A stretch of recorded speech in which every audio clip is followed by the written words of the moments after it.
Laban na, panibagong araw, panibagong tuklas. Alam nyo ba na meron kaming kinainan na sa halagang 99 pesos lang ay unlimited rice, unlimited gravy at unlimited soup na. Napaka-exciting nga dahil soup at gravy pa lang, ulam na. Kung mabibiting ka naman sa ulam, no problem dahil nag-aalok din sila dito ng mga combo meals at wataw meals. Talaga nga naman maglalaway ka sa mga nagbabagang sarap ng kanilang mga sizzling. Panalo ang lasa sa presyong abot kaya. Stay and relax mga kababayan dahil nandito na ang mga nagbabagang sarap ng mga sizzling na iyong hinahanap.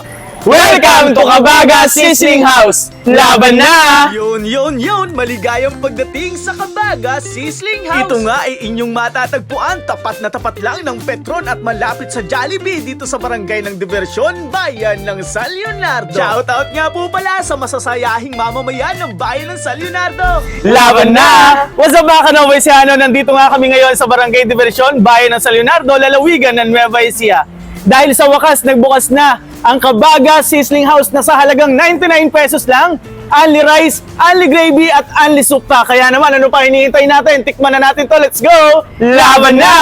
Yun, talaga nga namang excited na ang mga sisiw. Napakasimple nga lang ng may-ari nito na si Ma'am Abby. Napag-alaman nga namin na sila ay nagbula sa lungsod ng Cabanatuan. At ito na nga ang kanilang pangalawang branch. Ang dating ihaw-ihaw lang ang tinda, ngayon ay mga nagbabaga na sa sarap ng mga sizzling at silog. Kaya naman mga kabaga, halina tikman ang kanilang masasarap na putahe dito. Habang naghihintay ay malaya kayong makakakuha ng kanilang unlimited soup. Sabaw na swak sa ulam na sumasagitsit sa sarap. Grabe, nakikita nyo ba yan? Tingnan nyo kung gaano katakam-takam ang mga pagkain dito. Talaga nga namang naghuhumiyaw at lumalagablab sa sarap. Solid niyang kainin niya lalo na kapag umuusok-usok pa. Tulad ni Elias na hindi na makapaghintay kahit mapaso-paso na.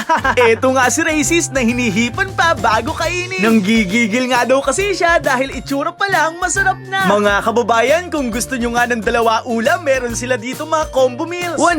155 pesos nga kapag combo meals ang o-orderin nyo. 195 naman kapag wataw meals. Kapag wataw naman kasi tiba-tiba kayo dahil tatlo ang ulam. Bagay na bagay nga to sa hindi marunong makontento sa isa. Kung tinatanong nyo nga pala kung anong oras sila nagbubukas, sila po ay bukas na ng alas 10 ng umaga. At sila ay nagtatagal hanggang alas 12 ng hating gabi. Kaya sa mga mapapadaan dyan dito sa Diversyon, kung gusto nyong maabutan sa busog, sugod na at magpakasolve dito sa Kabaga. Nga pala, huwag niyong kalilimutan ang kanilang masasarap na drinks dito na perfect combination sa inyong kinain. Marami na at marami pa talaga tayong dapat matuklasan dito sa Nueva Ecija. Mga bagay na kung saan ay makakapagbigay ideya sa ating mga kababayan kung saan nga ba dapat pumunta at magpakita ng suporta. Ito po muli si Kuis Philip, isang proud probinsyano at isang proud Nueva Ecijano mula sa bayan ng Laur. Sa ngalan ni Elias, ni Racist at ni Dugo, kami po ay patuloy na naghihikayat na suportahan at tangkilikin natin ang hanap buhay ng ating mga kababayan. Maraming salamat sa pagsama hanggang sa muli. Paalam, ingat and God bless. Laban na!